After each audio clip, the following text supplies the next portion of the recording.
बुजुर्गों का एक तुक्का बोलते हैं कि हुक्का तुक्का तुर्कली बैरागी और जाट, इनकी निंदा मत करोगे जगन्नाथ के दास। ये जाट को कहीं न कहीं कचोट रही हैं, उनकी खिल्ली उड़ा रही हैं। देखिए, जाट स्वाभिमानी भी है और जाट राष्ट्रवादी भी है और युग धर्म ये है कि जाट सत्य के साथ रहता है। अगर जाटों को और हिंदुओं को भगवान के दर्शन करने हैं तो कमल के फूल पर वोट देते रहें, भगवान के दर्शन अपने आप भाजपा करा देगी। अगर इनके नीचे जमीन में खोद के देखोगे आप तो जो अकबर वगैरह ने हमारे मंदिर तोड़ के ही मस्जिद बनाई है। जाट भाजपा पे जा रहा है और भाजपा में ही जाट का हित है। ये कौम पूरी मजबूती के साथ योगी जी और मोदी जी के साथ। सपा बसपा की बात करते तो कभी यहाँ का जाट हाथी पे चढ़ा नहीं। मैंने भी मंच से ये बोला कि जाट हाथी पे नहीं चढ़ता है। सपा एक तरह से जिस क्रिमिनलों की पार्टी रही है वो सबको दिखाई देता है। नमस्कार, मैं हूं केशव मालान और आज खबर इंडिया की टीम मौजूद है अलीगढ़ जिले के खैर विधानसभा में। खैर विधानसभा में जाटों की एक महापंचायत हुई जिसमें खुद राजस्थान से प्रदेश अध्यक्ष सतीश पुनिया जी मौजूद रहे।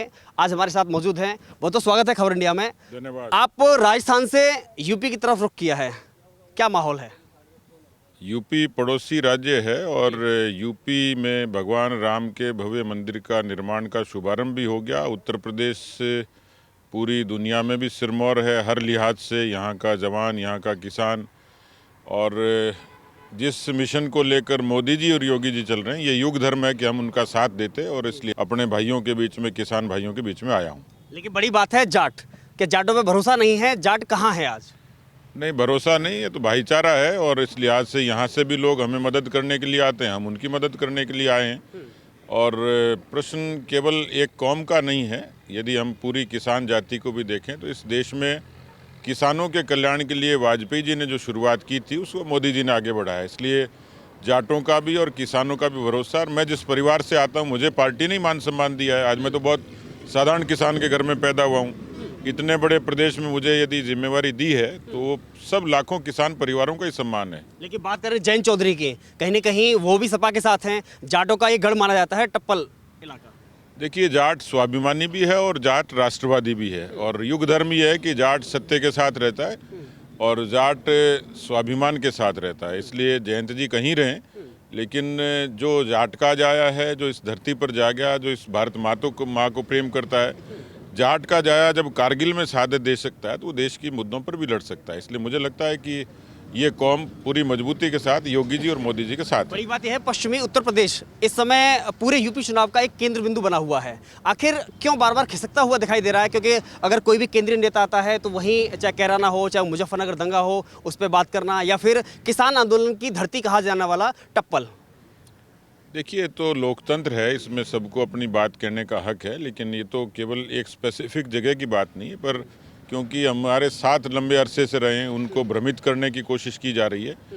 अब जो लोकदल है वो चौधरी चरण सिंह जी वाला दल नहीं है, वो जयंत का है। पीढ़ी बदल गई, समय बदल गया, मुद्दे बदल गए। वो सहूलियत की राजनीति करते हैं, लेकिन ज़मीनी तौर पर बीजेपी ने जो किसानों के लिए किया, जाटों के लिए किया, मुझे लगता है वाजपेयी जी को याद करना चाहिए। मैं राजस्थान से आता हूँ, उनको आरक्षण देने का काम सबसे पहले वाजपेयी जी ने किया है। तो ऐसे बहुत सारे मुद्दे हैं जिस पर पार्टी ने और हमारे नेताओं ने मान सम्मान किया है। बहुत बहुत धन्यवाद। एक कमेंट अलीगढ़ के जिलाध्यक्ष ऋषिपाल सिंह जी से लेना चाहूँगा। बड़ी बात यह है कि आप अलीगढ़ में हैं, अलीगढ़ के खैर विधानसभा में। बड़ी बात यह है कि यहाँ से भी एक जो पूर्व जिला पंचायत अध्यक्ष रहे चौधरी गुड्डू तेजवीर सिंह, उनके पुत्र वधू मैदान में हैं। क्या आप टक्कर किससे मान रहे हैं? क्योंकि रालोद का गढ़ है, बसपा भी मैदान में है, सपा का गठबंधन प्रत्याशी है। देखिए, भारतीय जनता पार्टी टक्कर किसी से नहीं है। लोग हमसे टक्कर मान रहे हैं, हम किसी से टक्कर नहीं मान रहे हैं। और सपा बसपा की बात करते तो कभी यहाँ का जाट हाथी पे चढ़ा नहीं। मैंने भी मंच से ये बोला कि जाट हाथी पे नहीं चढ़ता है, तो हाथी की सवारी नहीं होगी और साइकिल कहीं दिखती नहीं। चोर चक्के बेईमान लपके जो थे वो सब खत्म हो गए। आज तो विकास की ओर, सुशासन की ओर हम लोग बढ़े, तो विकास और सुशासन को आगे लेके जाएंगे। आप देख रहे होगा टप्पल के क्षेत्र के अंदर कितनी गुंडागिरी होती थी, कितनी बदमाशी होती थी, कितने क्रिमिनल सड़कों पर घूमते थे। आज गुंडे कहाँ हैं? या तो हरियाणा छोड़कर हरियाणा चले गए, या दिल्ली चले गए, या जेलों में पड़े, या मर गए। ये स्थिति उत्तर प्रदेश की है। ऐसा लग रहा है कि जाट नाराज है। नहीं, जाट नहीं नाराज। आज हमारे साथ सांसद सतीश गौतम जी, बहुत तो स्वागत है खबर इंडिया पर। लेकिन बड़ी बात है कि पूरी जितनी सीटें अनाउंस की हैं भाजपा ने, बात एक तरफ कहती है सबका साथ सबका विकास, एक भी मुस्लिम प्रत्याशी को मौका नहीं दिया है भाजपा। देखिए, जो हमारे वर्तमान विधायक हैं हमने उनको दिया है। कोई भी ऐसा तो है नहीं, हमारे मुसलमान कोई मांग भी नहीं रहा था, किसी मुसलमान ने आवेदन नहीं किया था। अगर मुसलमान वो आवेदन करता, हमारे यहाँ अल्पसंख्यक मोर्चा निर्माण सैफी जिलाध्यक्ष है, ऐसा नहीं है। जो राष्ट्रभक्त मुसलमान हैं, हम उनका सम्मान करते हैं। देखिए एक और बड़ी बात है, अगर हम उधर से बात करें कैराना, जहाँ से पलायन की घटना सामने आती है, वहाँ से नाहिद हसन जो गैंगस्टर का अपराधी है, गैंगस्टर की कार्रवाई है, भगोड़ा घोषित है, अभी कल में उसको गिरफ्तार किया गया है, लेकिन उसे सपा अपना प्रत्याशी घोषित करता है। देखिए सपा का हमेशा रहा है, सपा एक तरह से जिस क्रिमिनलों की पार्टी रही वो सबको दिखाई देता है। ताहिर मंजूर हो, कोई भी हो, जितने भी रहे ये इस तरह के अतीक अहमद हो, ये उनके साथ हमेशा रहता है और इसीलिए जनता ने उनको नकारा है। फिर दोबारा पुनः 2022 में जनता उन्हें नकारेगी और फिर पुनः उत्तर प्रदेश में भारतीय जनता पार्टी की योगी जी के नेतृत्व में सरकार बनेगी। देखिए बार बार बात आती है हिंदू मुस्लिम और मंदिर मस्जिद की राजनीति, क्या इस बार भी क्योंकि लगातार जिस तरह से स्टेटमेंट आता है कि काशी में और अयोध्या में मंदिर निर्माण जारी है, अब मथुरा की बारी है, क्या मंदिर मस्जिद से फिर से चुनाव उसी पर होगा? मैं पूछ रहा हूँ आप कहाँ रहते हो, हिंदुस्तान में रहते हो नहीं रहते हो? तो हिंदुस्तान में क्या होना चाहिए? हिंदुस्तान में रहते हो तो हिंदुस्तान में मंदिर तो रहना ही चाहिए ना। क्या विकास मुद्दा नहीं रहेगा? विकास की तो बात ही कर रहे हैं हम, विकास कर रहे हैं तभी तो पुनः सभी विधायकों को दिया है। हम हिंदू मुसलमान की जो आप कह रहे हैं, हमारा हिंदुत्व का धर्म बनता है, राम मंदिर हो, चाहे बनारस हो, चाहे कृष्ण जन्मभूमि हो हमारी मथुरा, तो उनका विकास होना चाहिए। अगर इनके नीचे ज़मीन में खोद के देखोगे आप, तो जो अकबर वगैरह ने हमारे मंदिर तोड़ के ही मस्जिद बनाई है, उसमें कोई दो राय नहीं। लेकिन सबका साथ सबका विकास कैसे हुआ कि अगर कॉरिडोर डिफेंस कॉरिडोर सबका विकास ही तो है ये। जो डिफेंस कॉरिडोर आया, राजा महेंद्र प्रताप यूनिवर्सिटी आई, ये सबका साथ सबका विकास ही है। वेस्ट बंगाल से अगर कोई पर्यटक आता है तो वो काशी में आकर के रोता है और कहता है कि मेरी मस्जिद को ढक दिया गया और वहीं पर एक भव्य काशी कॉरिडोर का निर्माण किया गया। ऐसा नहीं है, मस्जिद अलग दिखाई देती है उनको। वो रात को चिल्लाते हैं भौं भौं, तो उसे कोई मना थोड़ी करता है भाई। हमारे तो हिंदू चिल्लाते हैं, हम तो पूजा कर रहे हैं आराम से। खैर विधानसभा की अगर मैं बात करूँ, ये वही जाट बाहुल क्षेत्र है, सबसे बड़ी बात ऐसी में टिकट है, उससे भी बड़ी बात कि ये वही भूमि है, किसानों का गढ़ कहा जाता है, किसान आंदोलन की भूमि कही जाती है। लेकिन क्या लगता है कि वाकई में किसान साथ है? क्योंकि किसान लंबे समय से नाराज भी है। अब क्या आपको पता पड़ जाएगा 2019 में, ये किसान बाहुल क्षेत्र, जाट बाहुल क्षेत्र है मेरा टप्पल। मुझे 2019 में 80% जाटों ने दिया था। अब के इस विधानसभा में अनूप प्रधान जी को 90% जाट वोट करेगा। ये केवल राष्ट्र के लिए, प्रदेश के नेतृत्व के लिए, मेरी भारत माता का मस्तक ऊंचा रहे उसके लिए जाट जीता है, किसी कास्ट के लिए जाट नहीं जीता। रालोद का क्या होगा? ये रालोद वही गढ़ है। रालोद की अगर बात करें हम, खैर विधानसभा और इगलास विधानसभा, ऐसा गढ़ माना जाता है कि रालोद का जो प्रत्याशी घोषित होगा, समझो विधायक बन गया, क्या रालोद खत्म हो गया? देखिए लोकदल यहाँ ढूंढे नहीं मिलेगा आपको, ढूंढे नहीं मिलेगा। लोकदल का प्रत्याशी कहाँ, चल बताइए कहाँ है? 5 साल पहले विधायक रहा था वो, जब सब किसी ने नहीं देखा, अब भी कोई नहीं देखेगा। भारतीय जनता पार्टी का विकास जनता के बीच में रहा। जो क्षेत्र का विकास करेगा वो जनता पे राज करेगा। आखिरी सवाल, आपने जन विश्वास यात्रा के तहत पश्चिमी उत्तर प्रदेश की यात्रा की है और पश्चिमी उत्तर प्रदेश ही वही क्षेत्र माना जाता है जो किसान आंदोलन की जहाँ से शुरुआत शुरू हुई थी और राकेश टिकैत खासतौर पे उसी क्षेत्र से आते हैं। क्या देखा आपने, क्या बदलाव नजर आ रहा है? क्या वाकई में किसान भाजपा के साथ है? देखिए किसान भारतीय जनता पार्टी के साथ है, आपको दिखाई भी दे रहा है। आप क्षेत्र में घूमेंगे तब दिखाई देगा। और सबसे बड़ी बात 10 फरवरी को आपको दिखाई दे जाएगा। 10 फरवरी को अलग से दिखाई देगा किसान के भारतीय जनता पार्टी के साथ। किसान हमेशा भारतीय जनता पार्टी के साथ रहा है। 2014 में रहा हो, 2017 में रहा हो, 2019 में रहा हो और 2022 में पुनः किसान भारतीय जनता पार्टी के साथ रहेगा। अब की बार कितने पार? 300 पार। खैर विधानसभा से भाजपा प्रत्याशी यानी कि पहले के विधायक अनूप प्रधान जी हमारे साथ हैं। आपका खबर इंडिया पर बहुत स्वागत है। सबसे बड़ी बात है कि पिछला 5 साल जनता ने आपको मौका दिया और फिर से आप उसी उम्मीद को लेकर के आप जनता के बीच में हैं। क्या उम्मीद लेकर के? देखिए जिस तरह जनता जनार्दन की मेहरबानी से मैं 2017 में जो रिकॉर्ड तोड़ मत मिले, 1,24,198 मत जो मिले, मैं सबसे पहले तो अपनी विधानसभा की जनता जनार्दन का हृदय से आभार और धन्यवाद व्यक्त करता हूं कि मेरे जैसे साधारण व्यक्ति को जनता जनार्दन ने सेवा करने का मौका दिया।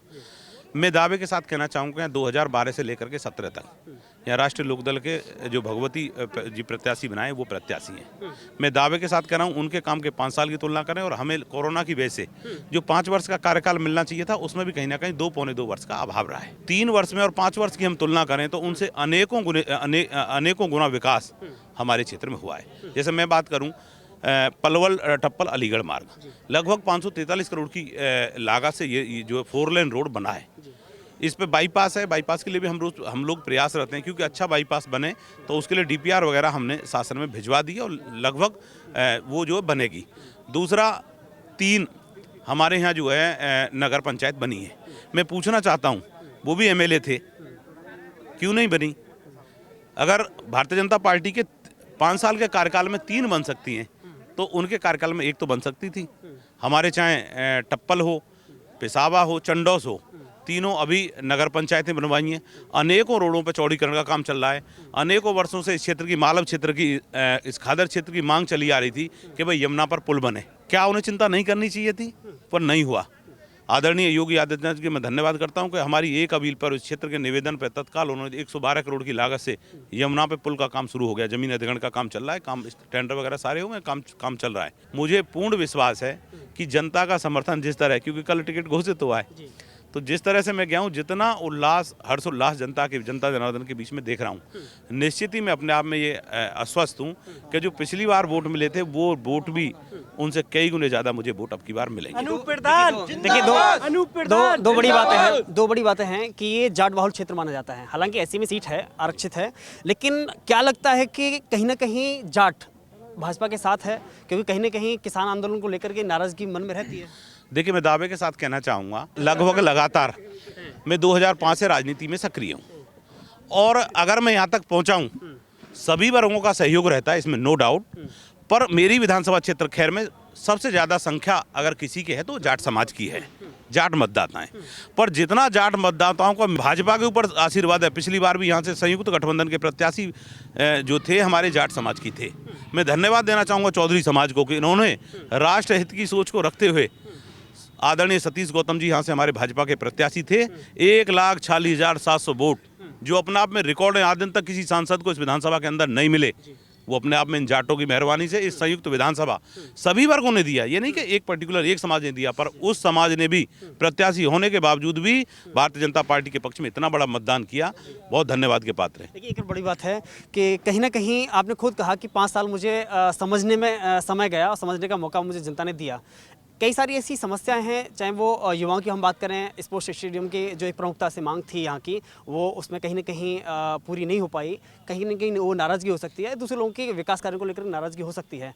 क्या लगता है कि जो सपने आपके अधूरे थे वो आगे पूरे कर पाएंगे, और कौन से ऐसे सपने हैं आपके? देखिए, जैसा कि आपने स्टेडियम के बारे में कहा, ये लगातार युवाओं की मांग रही, मैं भी इस पर लगातार प्रयासरत रहा हूँ।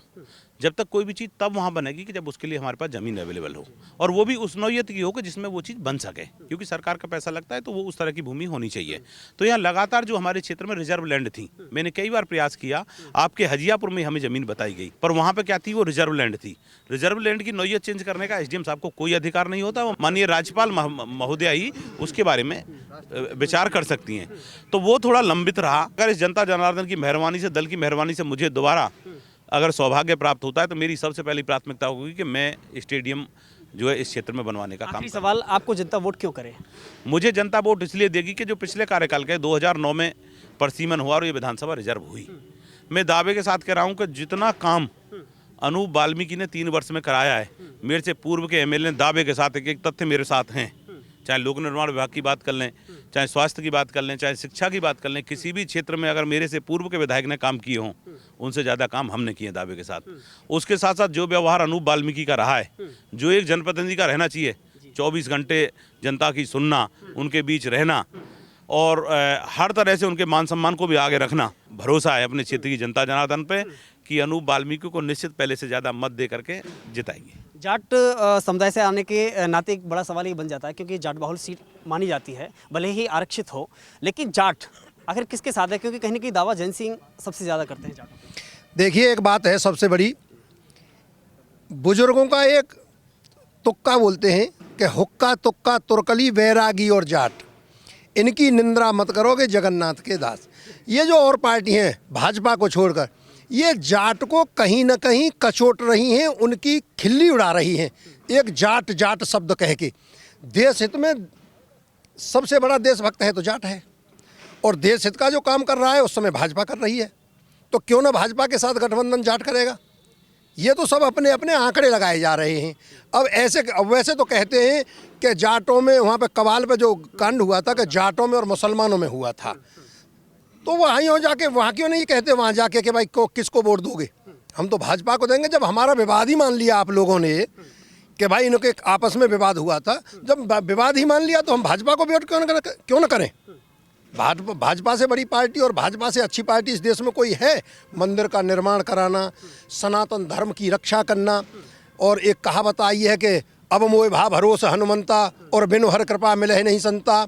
अगर जाटों को और हिंदुओं को भगवान के दर्शन करने हैं तो कमल के फूल पर वोट देते रहें, भगवान के दर्शन अपने आप भाजपा करा देगी। नहीं, आप जिस मुजफ्फरनगर दंगे की इशारा कर रहे हैं, क्या आप ये दर्शाना चाहते हैं कि जो हिंदू मुस्लिम की बात अगर आती है और एक तरफ वहीं पे मुस्लिम प्रत्याशी बनाया जाता है सपा या रालोद के गठबंधन के द्वारा, तो क्या लगता है कि अगर हम नाहिद हसन की बात करें, कैराना जहाँ से पलायन की घटना होती है और जहाँ गुंडा एक्ट की कार्रवाई होती है, भगोड़ा घोषित होता है, कल गिरफ्तार होता है, उसको सपा अपना प्रत्याशी बनाती है। एक कहावत आती है बुजुर्गों की, कोई नाई ठाकुर बाल बना रहा था तो उसने कहा, जिसके बाल बनाए जा रहे थे, कि भाई कितनी सेब रह गई है, कि जजमान नेक देर और रुक जाओ, अभी पता पड़ी जाए, 10 तारीख आई जाए, पश्चिमी उत्तर प्रदेश का चुनाव होने जा रहा है, अपने आप पता पड़ जाएगी कि जाट किधर जा रहा है। अपने आप पता पड़ जाएगी कि जाट किधर जा रहा है। जी, जाट किधर जा रहा है? जाट भाजपा पे जा रहा है और भाजपा में ही जाट का हित है। भाई हमसे बड़ा जाट इस क्षेत्र में कौन है? हमसे बड़ा मतलब घमंड की बात वो नहीं, अत्रियों की पाल की वजह से कह रहा हूँ मैं। यहाँ पर खड़ैयाओं की पाल खैर ब्लॉक में, खैर विधानसभा में सबसे बड़ी है, 60 गांव हैं हमारे। तो हम कैसे कह दें पूरे 60 के 60 गांव मतलब जो का भाजपा के लिए जा रहे हैं, समझे जी। और खड़ैयाओं का बहुमत है यहाँ पर। खड़ैया मीन्स अत्री। जब हमारे बुजुर्ग थे महेंद्र सिंह चौधरी, तो वो जब एक्सपायर हुए थे, वो 4 बार विधायक रहे थे, 2 बार MLC रहे थे, खेड़ा किशन के चौधरी महेंद्र सिंह। उन्होंने कहा था भैया मेरी तो उम्र पूरी हो गई, अब मेरी अगर बात मानो तो बीजेपी में ही रहना, इससे बढ़िया कोई पार्टी नहीं है। तो हम तो उसी को निभा रहे हैं अपने। जट्टारी का प्रथम नागरिक होने के नाते हैं क्या अपील करना चाहेंगे और किस बात के लिए सपोर्ट करना चाहेंगे? देखिए, ये पहले तो मैं कैंडिडेट भी देखूंगा। ये कैंडिडेट बहुत ही मृदभाषी है। मैं कभी भी इनके पास गया, तारीफ मत करिए, बताइए कि ऐसा क्या खास किया जिसे आप सुनना चाहते हैं। मैं जनता की भलाई के लिए 4 दफे इनके पास मिलने गया। ये 4 दफे जिस जगह पे मैं जहाँ ले जाना चाहता था, इनको वो चीज़ दिखाना चाहता था, मुझसे पहले मुझे खड़े हुए मिले। जट्टारी को क्या मिला? जट्टारी को क्या मिला? जट्टारी को देखिए, अपने कार्यकाल में इन्होंने 4-5 सड़क दी, उसके बाद कोरोना लग गया। इनके बस में नहीं ना मेरे बस में। बात करने के लिए बहुत बहुत धन्यवाद।